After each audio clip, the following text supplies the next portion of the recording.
말씀 고린도전서 8장 5절에서 6절입니다.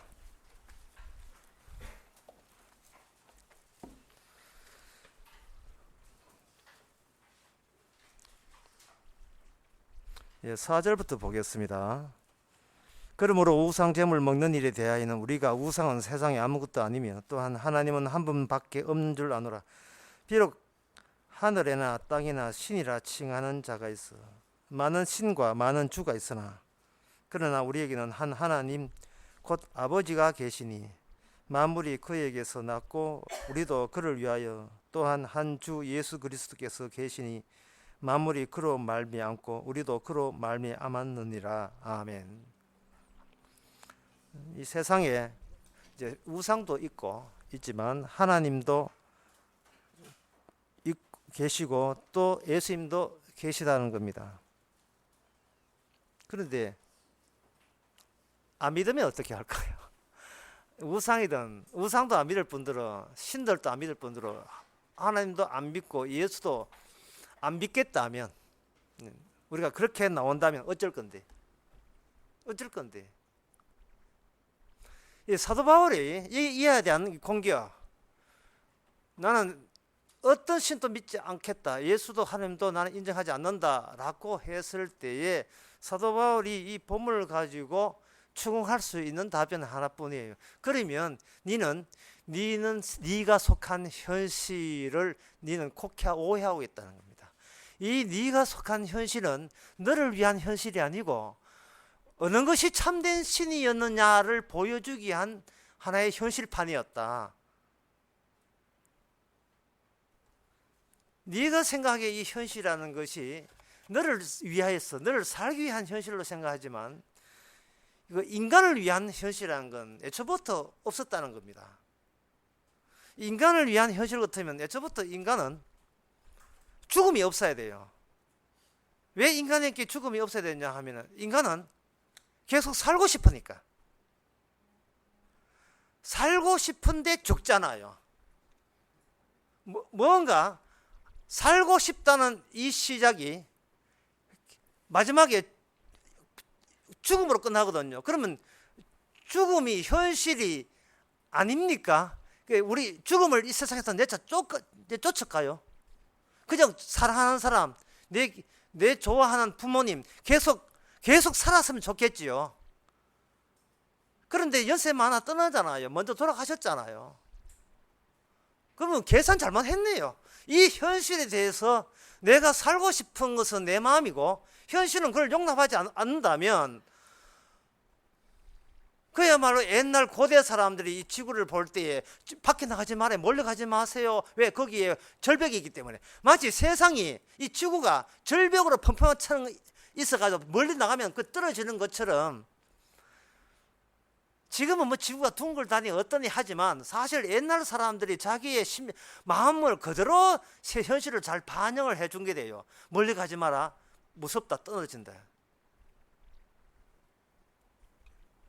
그럼 집에 있으면 영혼이 안전합니까? 집에 있으면 괜찮아요? 현실 자체를 사람들이 오해한 것은 나를 위한 현실로 그렇게 생각을 하고서 살아가고 있습니다. 내 말고 누굴 위한 현실이란 말인가? 내 조화롭고 있는 현실이지. 거기에 대해서 성경은 말합니다. 네가 시작한 세상이 아니라면 너는 정신 똑바로 차려라. 이거는 누구를 시작한 것이냐? 참된 하나님이, 창조주가 누군지를 알려주기 위해서 시작된 현실이고 그 안에서 이루어지는 모든 일은 자, 이분이 참된 신이야 라고 보여주는 일들만 발생되게 되어 있습니다. 그러면 우리는 해야죠. 그러면 목사님 말씀이 맞다면 우리는 이 세상에 일어나는 일들을 찾으면 그것이 하나님의 일이고 그럼 하나님을 알게 되면 우리는 영생을 얻겠네요. 이렇게 이야기할 수 있죠. 그런데 그렇게 생각하면 잘못입니다. 왜냐하면 우리 자신을 빼놓고 그렇게 생각하시면 안 되거든요. 멀리 찾을 거 없다는 겁니다. 네가 바로 너를 위해서 네가 있는 것이 아니고 참된 신 하나님과 그 예수님을 보여주라고 너가 이 땅에 태어났다는 겁니다. 네가 외부의 어떤 사태, 현실을 찾을 생각하지 말고 네 자신부터 다시 한번 돌아보라는 겁니다. 우리 자신을 돌아보는데 뭐 성경 전체가 다 연관이 되어 있습니다만 그 중에 하나를 제가 읽어드리겠습니다. 이 성경 본문 전체가 우리 자신이 누군가를 알려주는 말씀이지만 그 중에도 이런 군데군데 중요한 말씀들이 있어요. 마태복음 26장 6절에 보면 그가 여기 계시지 않고 말씀대로 살아나셨느니라. 6절을 다시 읽어봅니다. 그가 여기 계시지 않고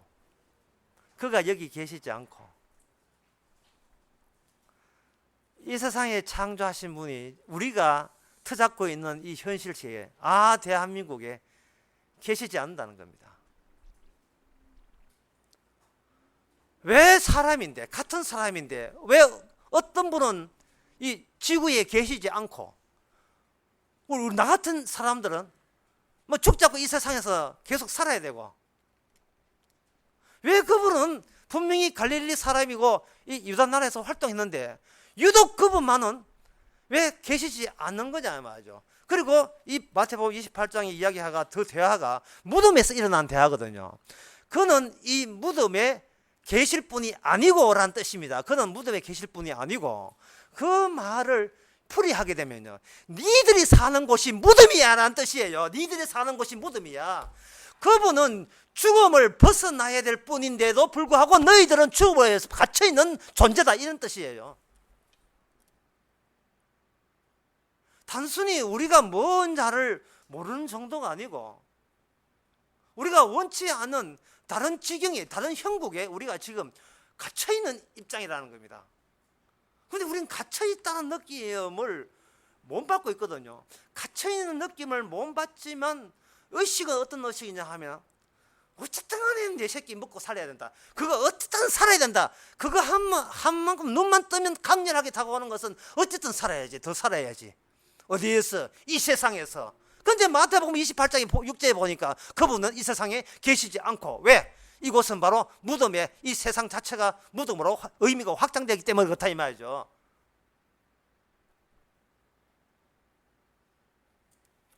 인간이 자기 자신을 알기 위해서 많은 학자들이나 철학자들이나 과학자들이 많은 노력을 했습니다.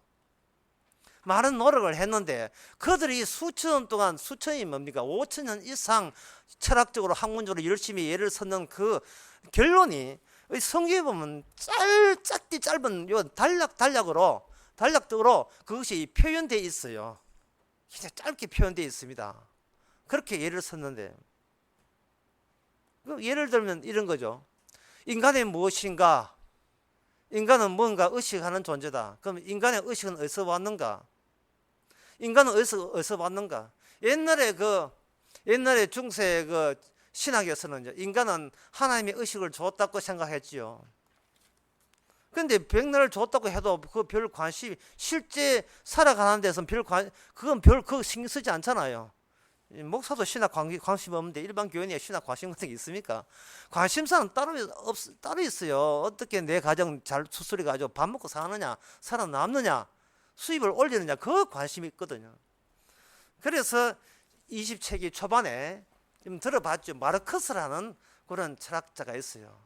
마르크스가 이런 이야기를 했습니다. 뭐냐 하면은 물질적 생활 방식이 사회, 정치적 생활 방식의 조건이 된다. 저 짧게 이야기했죠. 물질적 생활 방식이 사회, 정치, 정신적 생활 방식의 조건이 된다. 의식이 된다. 이 말이거든요. 내가 이 몸을 가지고 어떻게 돈 벌고 사느냐, 이러한 정신 상태가 어디서 왔느냐? 벌써 이미 사회에서, 모든 사회 경제, 우리가 만나는, 우리가 접하는 모든 사고방식 자체가 전부 다 어떻게 하면 나는 물질로서 계속 목숨을 붙이느냐, 그것만 통용이 되고 소통이 되는 정신으로 완전히 덮쳐져 있다는 겁니다. 종교는 아편이고 중요한 것은 돈이라는 겁니다. 돈밖에 돼 있느냐는, 돈을 만들어내는 그 체제를 가지고 우리는 현실이라고 이야기하자. 왜? 새삼스럽게 이야기할 것도 없어요. 다들 의식 자체가 이미 다 그런 의식을 했기 때문에 여기에 대해서 동의 안 할 사람이 아무도 없거든요. 배부를 때나 종교고, 배부를 때나 철학이고, 배부를 때나 어디 윤리 도덕이지. 급하고 다급하면 돈 빌리도 돈 빌리도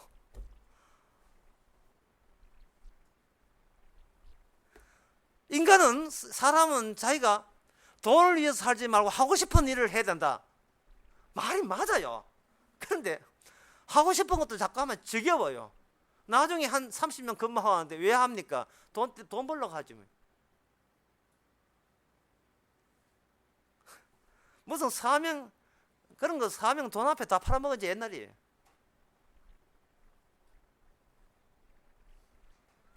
그 돈 벌어서 뭐 합니까? 살라고.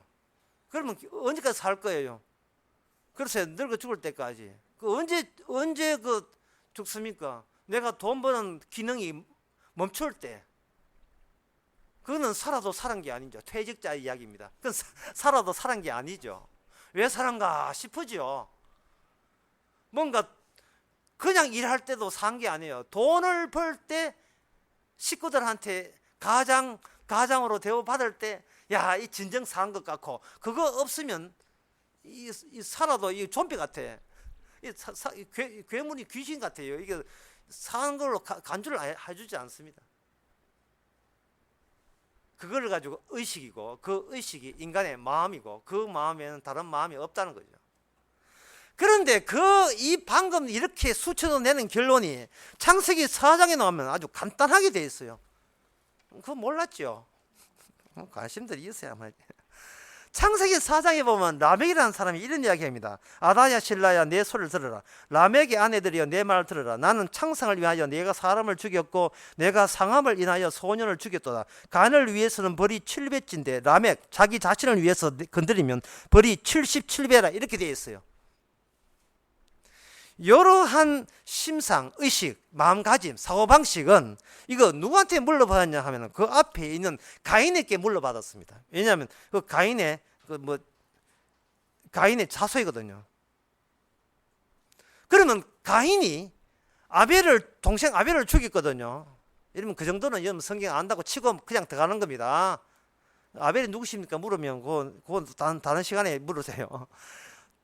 가인이 동생 아벨을 죽였거든요. 죽이고 난 뒤에 내린 벌이 죽이는 게 아니에요. 살려두는 거예요. 왜? 살려둬야 그 의식과 사고방식으로 하나님의 뜻이 아닌 다른 방식의 생활 방식을 도시라는 것을 만들어서 만들고 자기를 사수하고 그것을 힘으로 규합하고 그걸 그 자리에서 자식 새끼 낳아서 라멕이라는 인간을 태생을 만들어야 되기 때문에 그런 거예요. 이 세상 전체를. 하나님이 내는 벌이 뭐냐? 사는 게 벌이에요. 네가 그 사고방식 가지고 사는 것이 내가 내린 징벌이라는 겁니다. 그 사는 게 뭐냐? 힘이에요. 그게 물리학으로 에너지예요. 힘이라니까요. 힘 없이는 돈을 벌 수가 없어요. 당신 무슨 기능을 할 줄 압니까? 이게 돈이 되는 거예요. 아무것도 못 합니다. 누가 돈 주겠어요? 구글도 아니고.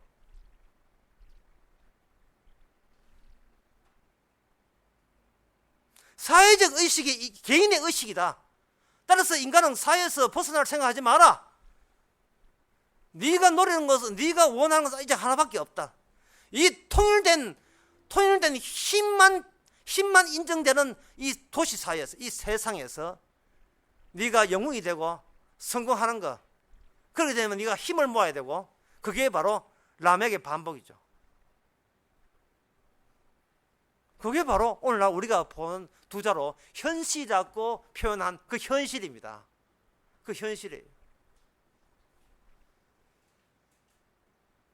가인을 살려준 이유는 인간의 몸 안에 두 개의 대립되고 모순되는 두 개의 정보를 하나님께서 인간의 몸을 살려줘가지고 그걸 확산시키고 퍼지게 만든 겁니다.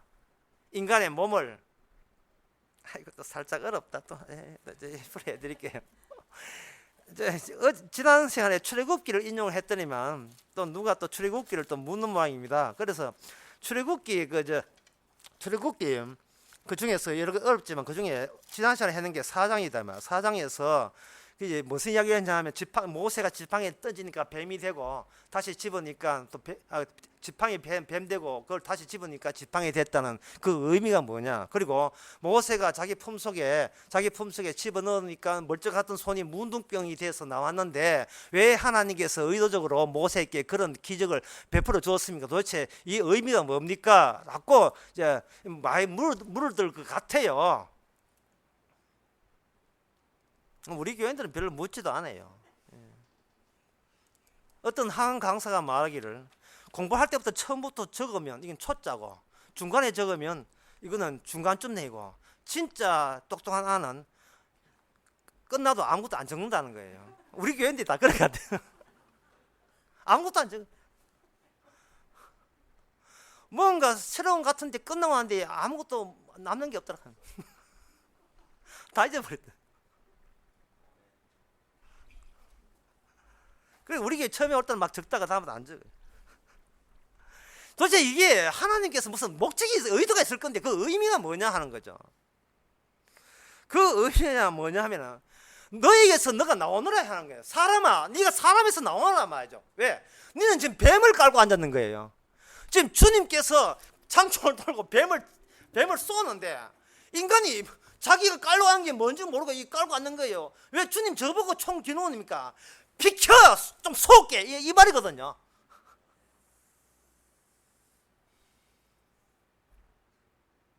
네가 문둥병자고 네가 속해 있는 세상에 뱀이 다스리고 있는 뱀의 후손이라 하는 여자 후손과 뱀의 후손 그 정보를 인간의 몸에다가 실어가지고 그걸 대뇌로 이렇게 계속 번식시킨 겁니다. 번식시키니까 인간에게 뭐가 나오냐 하면 창세기 5장에 보면 죽었더라 계속 나오는 거예요. 아담이 선악과를 따먹을 수밖에 없는 이유는 하나님께서 이게 죽음을 가지고 악마를 공격하는 무기로 삼기 위해서 마귀가 아담을 내셨기 때문에 아담마저 먹게 해서 아담을 죽이고 죽인다는 것을 쪼갤 때 비로소 그 안에 이런 괴물이 들어있다는 것을 알 수 있잖아요. 자도 깨물고 호두 같은 거 야자수 해야 먹을 게 나오듯이 우리는 우리 안에 무슨 괴물이 든지를 모르고 그냥 바깥에 힘만 축적하게 되면 그걸로 성공한 줄로 알고 있어요. 그래서 출애굽기 4장에서 네 주제 파악하라고 손 집어넣고 네가 싸워야 될 대상이 바로 뱀의 후손, 뱀이라는 사실. 당시 애굽이 아니고 하나의 국가가 아니라 뱀의 구체한 형태예요. 너는 네 눈에 국가로 보이나 내 눈은 뱀으로 보이는데 그겁니다. 그래서 하나님께서는 그 가인을 살려주셔가지고 공격의 대상, 그러니까 뱀의 구체화되는, 뱀이 이 땅에서 구체화할 때는 이런 식으로 뱀이 자기 정체, 자기의 실체를 드러내는 것을 하도록 가인의 후손에게 그 역할을 하도록 그렇게 이용하신 거예요.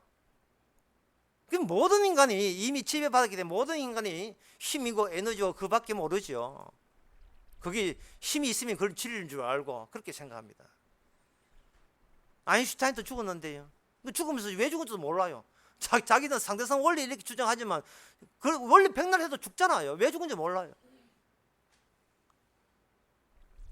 행정공시에 해가지고 연수 원장까지 진급했지만 죽었잖아요. 왜 죽었습니까? 죽음 가서. 바로 하나님께서 인간을 두 개의 서로 대립되는 정보, 대립되는 정보 여러분 아시죠? 여자의 후손과 뱀의 후손, 아니면 양과 염소, 좋은 고기, 나쁜 고기, 또는 알곡과 가라지, 성도와 비성도, 뱀의 짐승에 속한 사람과 예수께 속한 사람. 이거는 뭐 성경에 얼추 본 사람 다 나타나는 거예요. 그런 대립만 아니고 문제는 그 대립이 있기 전에 모순이 있다는 겁니다. 이게 어려워요. 대립과 모순이라는 것이 우리의 청이 있는데 그 청 밑에 내부청을 형성하고 있고 그 외부청은 우리가 생각하는 이 자본주의 사회, 이 세상에 돈밖에 돈이 지배하는 사회에 있습니다. 그 틈에 그 경계선, 그걸 저는 양파 껍질로 하는데 양파 껍질이 맞닿은 그 경계선이 우리 몸이에요. 그래서 우리는 주께서는 하나님의 약속이 찾아오게 되면 그 껍질을 벗깁니다. 그 껍질을 벗기는 역할을 그게 대자연과 거기에 포함되어 있는 인간이 그걸 양파 껍질 자리에 있는 거예요. 하나님의 약속이 오게 되면 껍질을 홀랑 벗겨버려요. 여러분 병원에 가서 이거 뭐 성형 한다고 하게 되면 껍질 아프잖아요. 뭐 끓기면 아프죠. 뭐 후치딘 연고 발라가지고 빨리 보호를 해야 이 병균이 안 들어오잖아요. 왜냐하면 껍질 벗기는 그 부분에서는 병균을 대처할 수 있는 그 병력들이 없기 때문에 후치딘 연고 가지고 빨리 발라가지고 빨리 딱지가 다시 원상 복귀하듯이 주님께서 말씀이 온다는 것은 우리 몸이라는 것을 껍질을 자꾸 벗겨버려요. 그럼 벗겨야 내가 나를 관리하지 않게 되는 겁니다.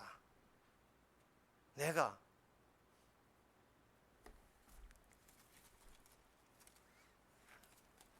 누가복음 15장에 보면 16장에 보면 그 껍질을 벗기는 주님의 작업이 나와요.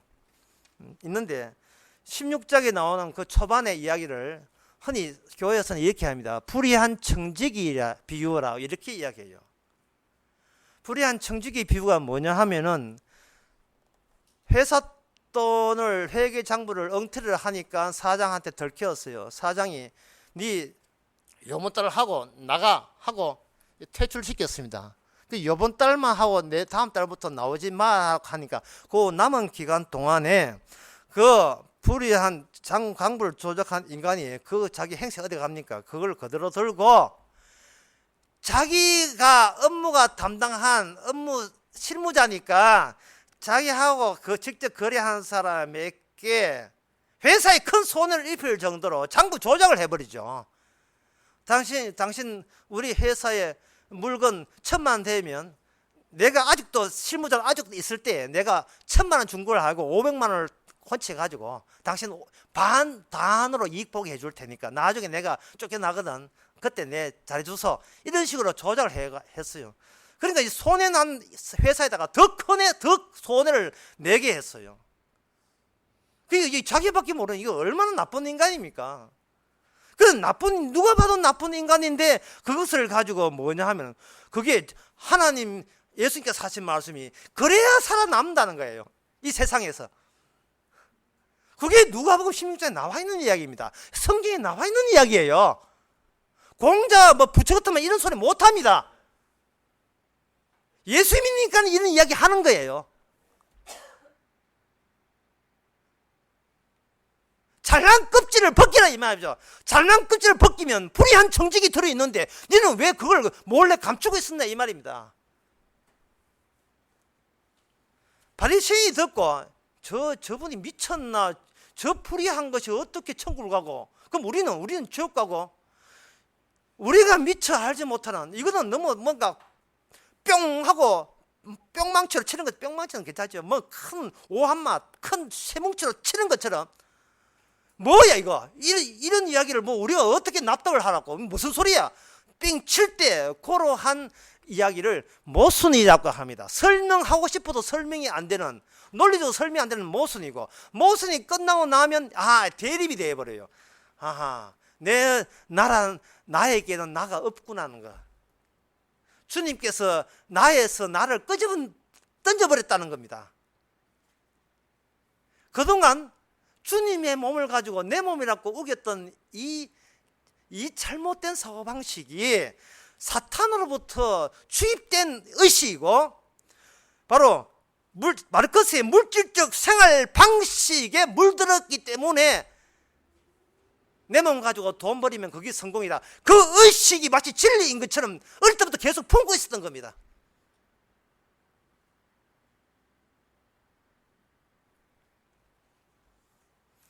우리는 수류탄이에요. 폭탄이에요. 빨리 나에서 내가 빠져나와야 돼요. 안 가면 터집니다. 터져요. 뭐 예수 믿고 하지 마세요. 지금 그 예수 믿고 하나님 믿고 할 그 시간도 없어요. 그냥 나만 올 홀당 벗고 나오면 돼요. 이게 양파 껍질 벗기고 알맹이 나오면 돼요. 그 알맹이 나오는 것을 누가복음 15장에서는 그걸 탕자라고 하고, 그걸 잃어버린 동지라 하고, 잃어버린 양이라고 하고, 그리고 16장에 들어가면 그걸 불의한 청직이라고 이야기하는 거예요. 목욕탕에 불 났어요. 어디 올 시간 없습니다. 홀랑 빠진 대로 빨리 나와요. 바깥에 사진 찍든 말든 간에 빠져나오세요. 그동안 우리가 걸치고 있던 것은 뭐냐? 물질적 생활 방식이었어요. 나를 상품으로 제공하고 그것으로 시장에 나가서 나를 사가는 인간에게 돈으로 회수해서 그걸 살겠다는 겁니다. 하나님요, 예수 믿는 거, 성당 교회 다니는 거 왜 갔습니까? 뭐 빠져나오겠어? 아니에요. 나에게 에너지와 힘을 더 구축하기 위해서 전능하다고 소문난 신을 믿은 겁니다. 그게 바로 우상이고, 그게 사단의 집단이에요. 막 악마의 집단이에요. 교회 성당이. 뭐 절만 그런 줄 알아요?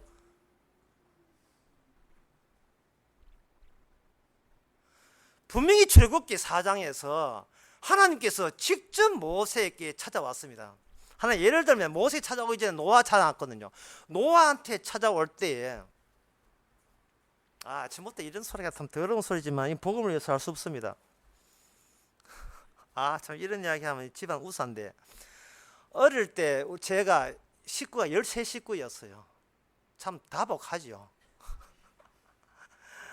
우리 어머니하고 할머니는 새가 빠지러 이불 빨고 밥해 준다고 도시락한다고 애를 먹었습니다. 예, 진짜 그때 얼마나 우리 어머니가 고생을 했는지.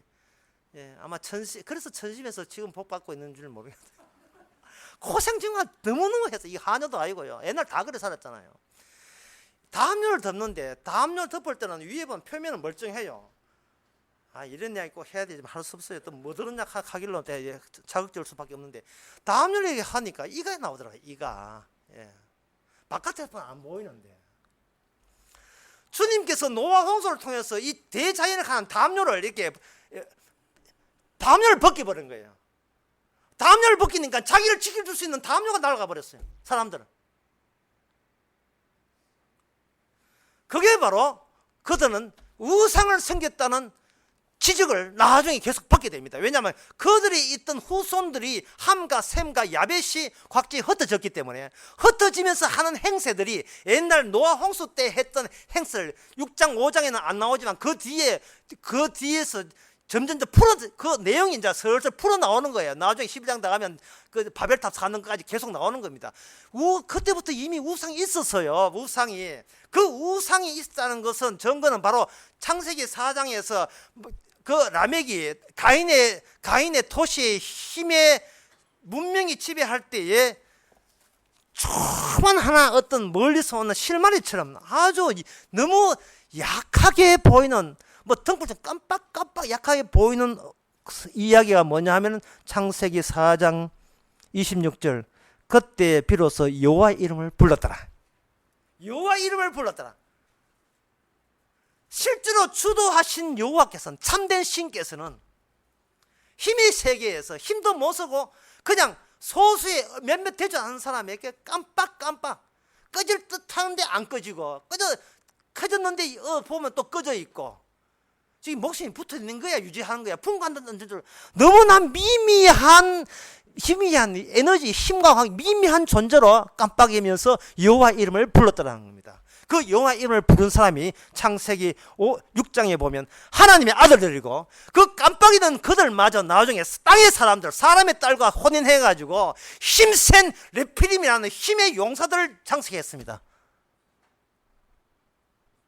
그들이 그러한 모든 신의 개념은 자연과 더불어 함께 생존하겠다는 생존의 의식, 물질적 생활 방식에 의해서 그들은 신들을 찾은 겁니다.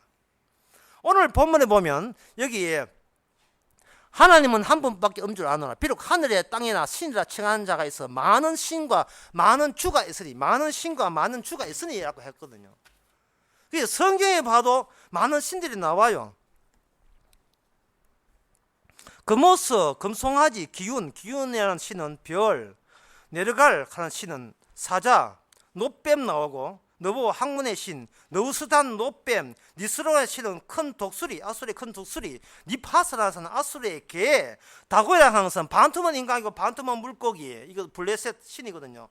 다루다기라는 것은 아수르의 당나귀, 다무스, 풍요의 신, 드라빈, 가정신, 네판, 별, 하늘의 별을 신으로 림몬, 태양신, 몰렉, 모압의 불신, 무니, 별, 무로닥은 이 마약 이름이 아니고 아수르 전쟁의 신, 그 다음에 밀곰, 몰렉과 같은 암몬의 민족의 몰렉신, 바하마, 산당, 벨, 바벨론 바알 신이 가나안의 바알 신이 바벨론에 가면 벨이 돼요.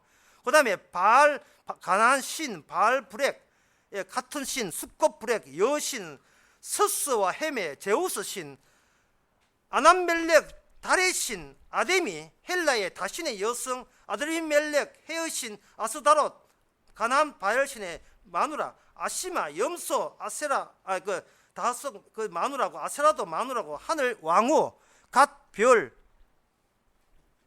이게 성경에 나오는 우상들이 많은 신들이에요. 딱 한마디로 말해서 뭐냐면 자연의 인격화예요. 자연의 인격화. 자연과 더불어 영원히 살자는 겁니다.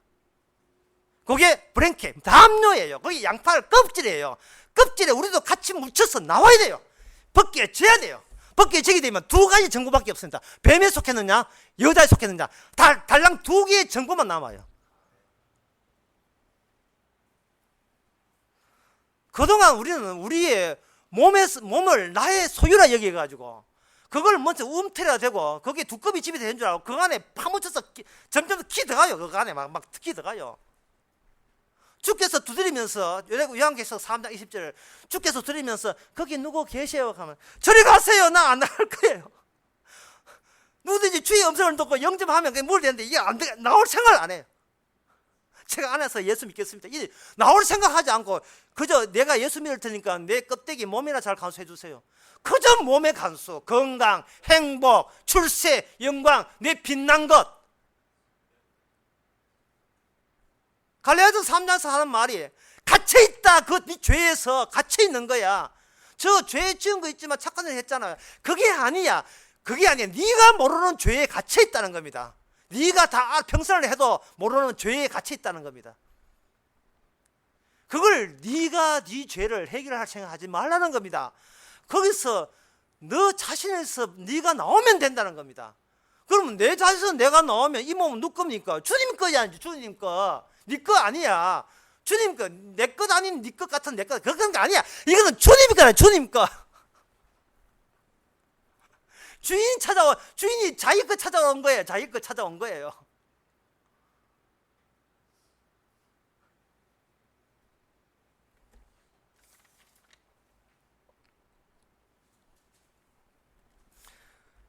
제가 그저 울산에 공부로 갔는데, 제가 가락교에서 이제 밤에 늦게 끝나고 서울역까지 마지막 심야지 타고 올 때, 그때 그 가락교 그 사장님이 BMW를 이렇게 저를 태워줘요. 예, BMW로.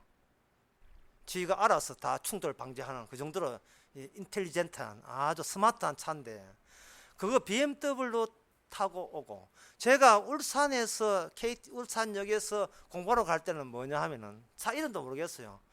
그 등덕의 목사님 차인데 이게 에어컨도 안 되는 것 같아요.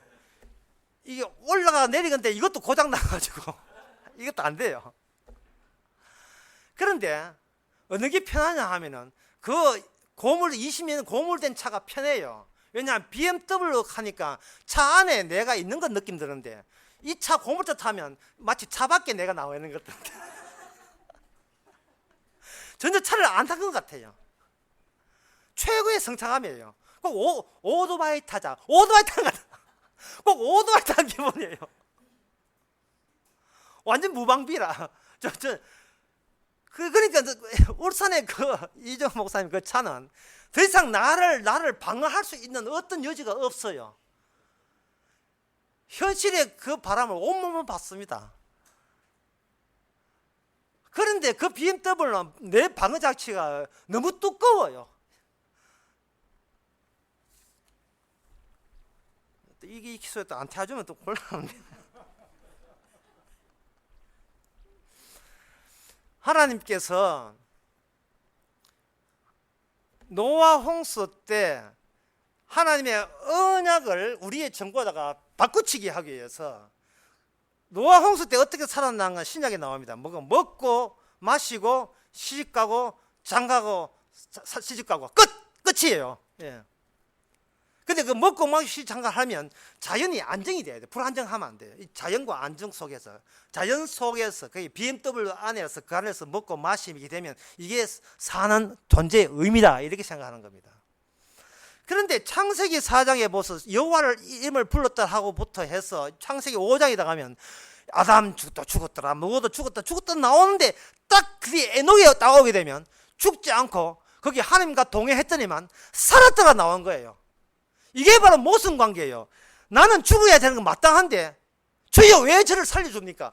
이거 무슨 제가 예측도 못한, 예상 못한 일이 왜 벌어집니까? 그거는 내가 집어넣은 정보야. 그 정보를 창세기 6장에서 그걸 뭐냐 하면 언약이라고 합니다. 언약. 그 대목을 제가 읽어 드릴게요. 창세기 6장의 그 대목을요. 이렇게 되어 있거든요. 창세기 6장 17절에 내가 홍수를 땅에 일으켜 이제 불에 담요를 다 벗겨냅니다. 내가 홍수를 땅에 일으켜 무로 생명과 기식이 있는 육체를 천하에서 멸절시키니 땅에 있는 자가 다 죽으리라. 그 다음에 그동안 별로 죽음에 갇혀있다 이 말이거든. 그러나 너와는 내가 내 언약을 세우리니 너는 내 아들들과 내와 내 자손과 함께 그 방주로 들어가고 혈육 있는 팽물, 노아한테는 방주로 들어가고 오늘날에는 예수 십자가가 눈앞에 보인다, 십자가가 네 안에 있느냐, 이렇게 이야기하고, 노아 때는 방주에 들어가고, 이 방주에 들어가고가, 아이고 우리 같으면 방주 들어간 게 수월하게 보이죠. 하지만 방주에 들어가게 되면요, 방주 들어간 이 몸이 또 문제가 돼요.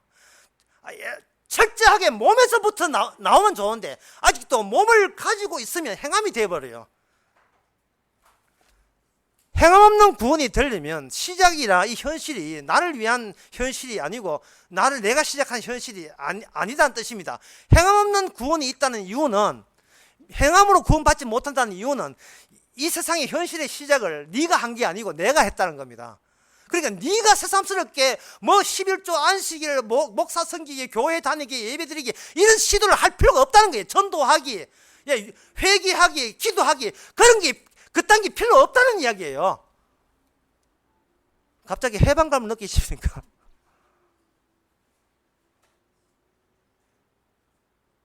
기도도 내가 하고, 회개도 내가 시키고, 믿음도 내가 주고, 소망도 내가 주고. 학교에서 급식 주잖아요. 급식할 때 애들 보고 설거지 시키는 겁니까? 모르겠어요. 애들 보고 음식을 안 하죠. 그냥 식판에 타먹기만 하면 되죠. 내가 예수님을 통해서 말해낸 예수님이 새 언약입니다. 노아는 노아 언약이고, 노아 언약이 완성이 된 것이 새 언약이고, 새 언약 되시는 분이 우리에게 새 언약을 우리 속에 정보를 집어넣어버려요. 집어넣는 순간 내가 그동안 마귀짓 했구나 하는 것을 알게 되는 겁니다. 마귀짓 했구나. 내가 마귀짓 해가지고 죽기를 무서워해서 벌벌 떨었구나. 죽는 것이 해방인데 우리는 죽음이 무서워 피해버리면 언제 해방됩니까?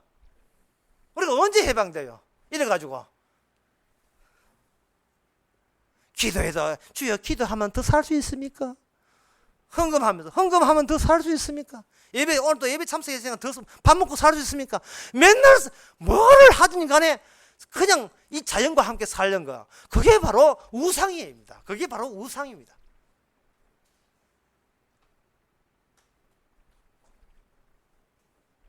주께서 우리에게 몸을 책임지시고 우리에게 사료를 주듯이 솔솔 일용할 양식을 주십니다. 참 이 주기도문, 이게 주기도문 나오는 이야기인데, 주기도문 앞에 먼저 나온 게 뭐냐 하면은 기도하지 마라부터 먼저 나오죠. 기도하지 마라. 그딴 식으로 기도하지 마라. 네가 백날 기도해봐야 너는 우상 마귀집밖에 더 하냐. 마귀만 나온다. 그러니까 내가 하는 기도해라. 일용할 양식을 주옵시고, 따라해. 일용할 양식을 주옵시고. 주여 일용할 양식 안 하면 내일 못 살잖아요. 오늘 그거 먹고 밤에 잘 죽어라 이 말이거든요. 병원에서 주잖아요. 약 주잖아요. 예? 30분 후에 잡수세요. 그거 먹고 그것만 효과 있듯이 이제 우리가 내일을 걱정한다는 것은 이것은 이 세상과 일을 내가 시작한 양 착각하고 있는 겁니다. 주님께서는 우리에게 사랑을 주신데 사랑이 뭐냐 하면은 우리가 밥 먹여주는 게 사랑이 아니고 죽은 우리를 살리는 게 사랑이거든요. 어떤 사랑이도 죽은 자를 살려내지 못하면 그건 사랑이라는 말을 하지를 못합니다. 그거 해서는 안 되죠.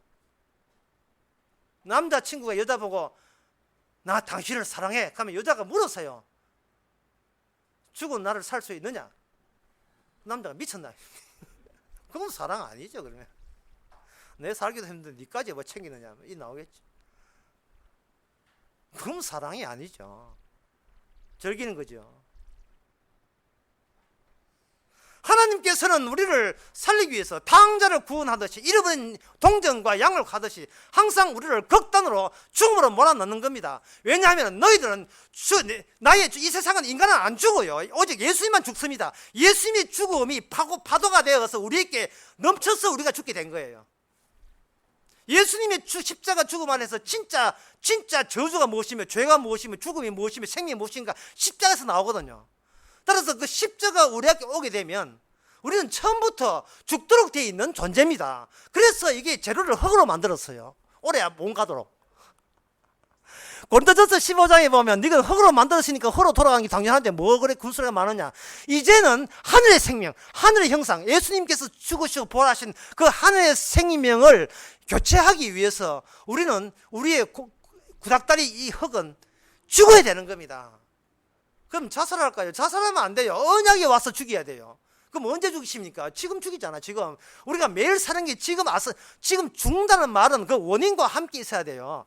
죽음이라는 결과 있잖아요. 그 결과가 원인들을 주워 모으는 겁니다. 주워 모으다 보니까 그 죽는 원인이 유행가 너무 좋아했다. 이것도 죽는 원인이고, 술 먹었다, 담배 피웠다, 예배 기도하면서 지 욕심 챙겼다. 이게 우리가 이러고서 이것들이 다 나를 죽이게 한 원인으로 이렇게 수집이 되는 겁니다. 그래서 주님이 수집하는 그 언약적 손길, 강력한 언약적 위례에 함께 죽을 때 우리는 주와 함께 살게 되는 겁니다.